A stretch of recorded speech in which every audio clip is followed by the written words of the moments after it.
The Haunting 1999 is today's review. This was one of the first movies, or at least within the first, let's say, dozen or so, on the forefront of the DreamWorks studio releases. The studio from Spielberg, Katzenberg, Geffen, their own thing, with all the movie magic that they wanted to provide. I do actually remember seeing this. I don't think I saw it in theaters, but I was aware of its release at the time. It was kind of like a hyped movie at the time, but I did see it when it came to pay-per-view, actually. And I don't know. Even at the time, I didn't really dig it that much. Like at that time, I was probably 12 or 13 or so. Really, really getting into, I don't know, maybe more of the hardcore horror stuff, and this being more more of a lighter fare, I guess, the PG-13 kind of horror. It didn't really satisfy the needs I had at the time, I guess. But looking at that now, that's it's close to 30 years ago. Let's say 25 years ago or so, when that movie first came out on the scene. Since then, I think I'd seen it maybe one more time, but definitely still kind of a long time ago since having seen it and it being kind of fresh in my memory. But this year, for my horror movie marathon, since I watched the Robert Wise film, the 1963 The Haunting, wanted to kind of compare and contrast, wanted to revisit this one. This is from Jan de Bont, who is kind of like a legend in his own right.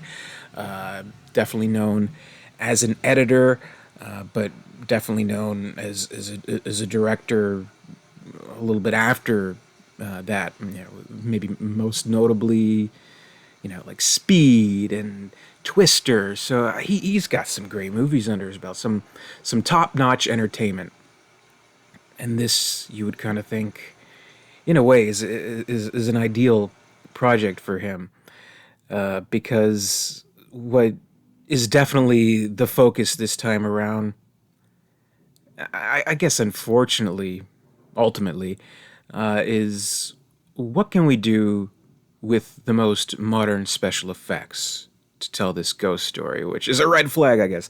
But that's kind of the approach to this movie, and I guess technically this isn't a remake of the 1963 film. I guess there's some legal rights with MGM at the time where you can't really duplicate this. You can't call it a remake, uh, but with the rights to the Shirley Jackson novel, sure, go ahead. You can call it The Haunting. You can have the same concept, but don't like repeat a shot here or there or something like that. Some weird kind of technicalities to that. But what we have is the same general kind of concept.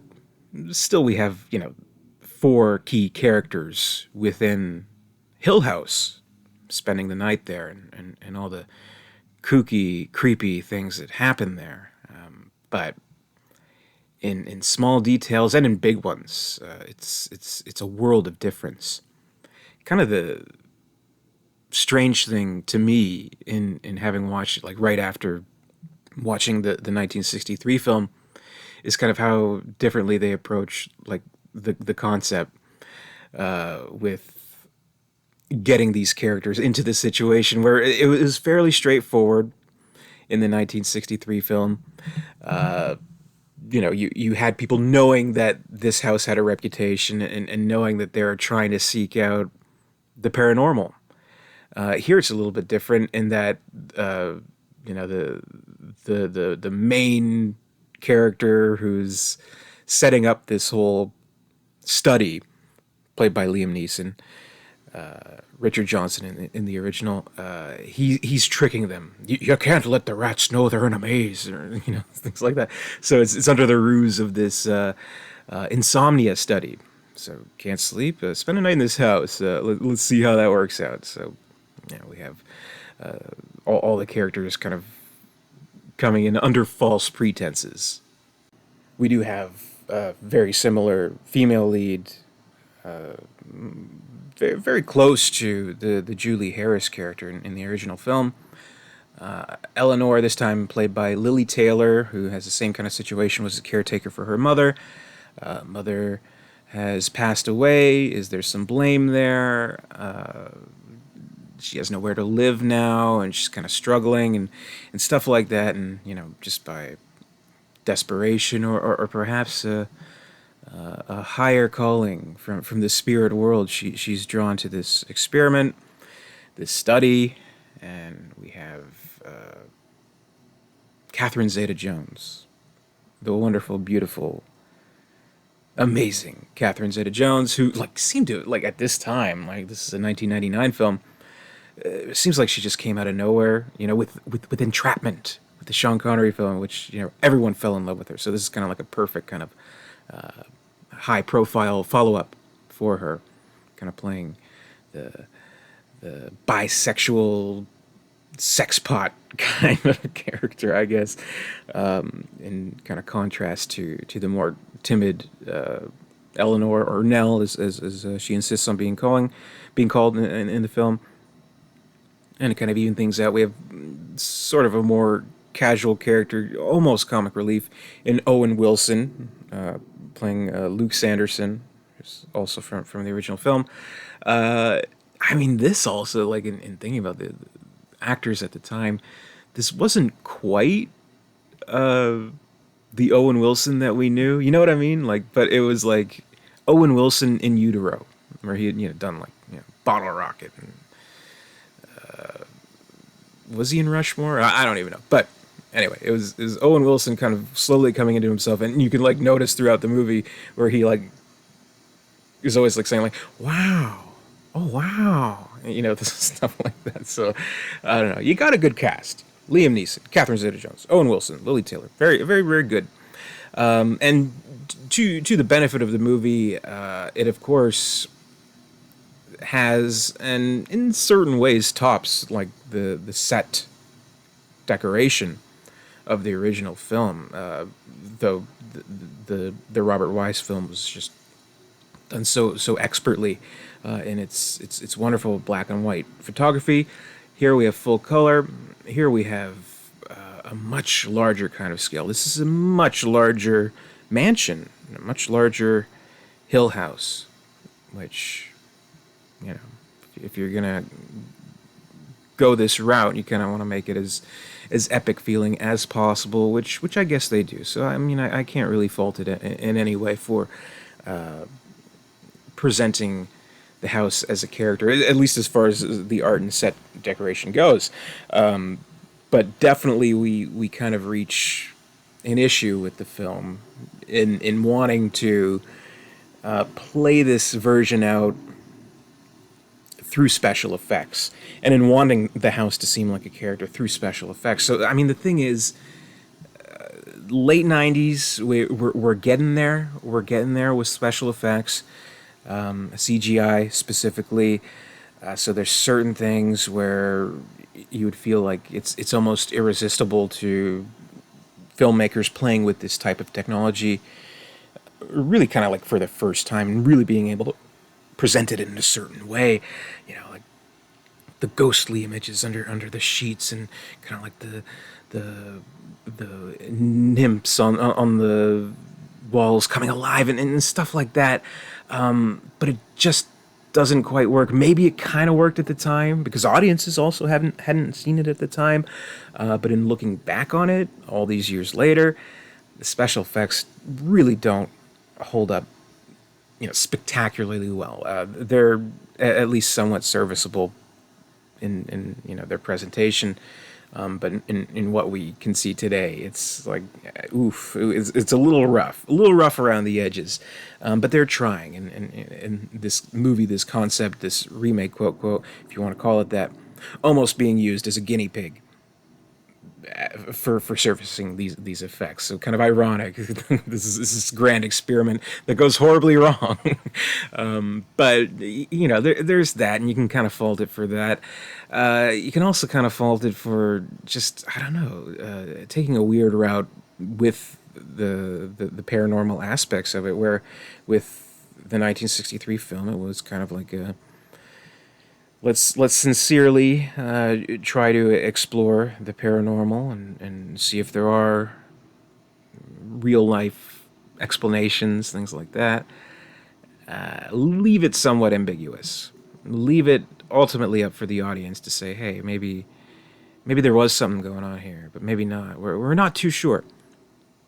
Here you kind of got to be sure, and they get into this, and I'm sure it's at least somewhat grounded in what the novel presents and leaves us with the information. I'll be honest, I haven't read the novel The Haunting of Hill House by Shirley Jackson, but they take all this stuff with the owner of the house and like capturing these orphans and stuff like that, and where with the original film we see the Nell character kind of being drawn to the house, feeling like she's supposed to be part of it. Here we kind of learn that Nell very much is part of it, and she's somehow related to the house owner, and she's somewhat this great savior of all the orphan ghosts, and it's just fucking ridiculous and stupid. It's a little too, I don't know, on the nose, a little too much believing in its own mysticism, I guess. I don't know. There's absolutely no room to interpret anything here. What you see is kind of what you get, and what you get is it's at the end of it all. It's incredibly cheesy and kind of doesn't help, or especially when we have this big kind of scene there, and we see the kind of CGI representation of the house. Spoilers, I guess. Representation of the house, and Lily Taylor is like shouting at it. It's really, really hammy.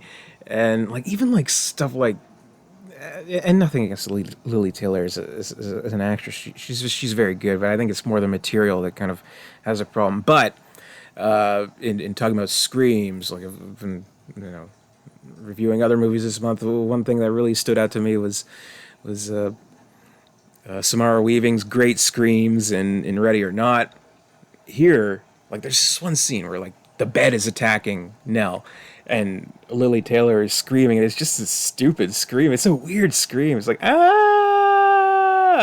or something. I don't know. I can't really replicate it, but it's bad. It's a bad scream. It's not a good scream.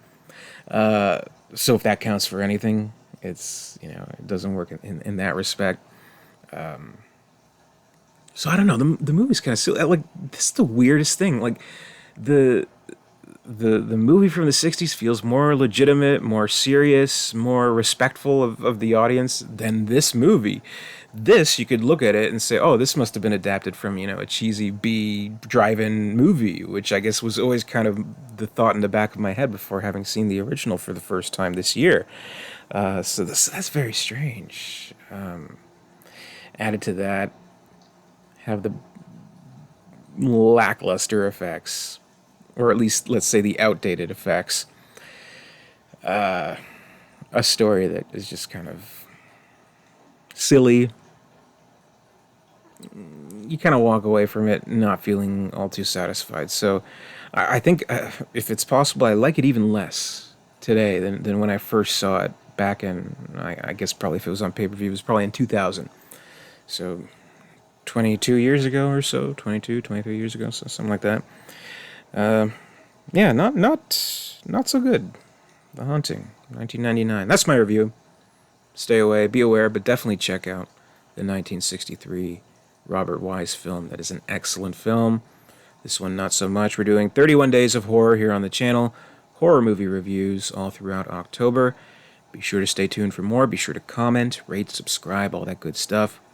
I'll see you next time, and until next time, stay scared.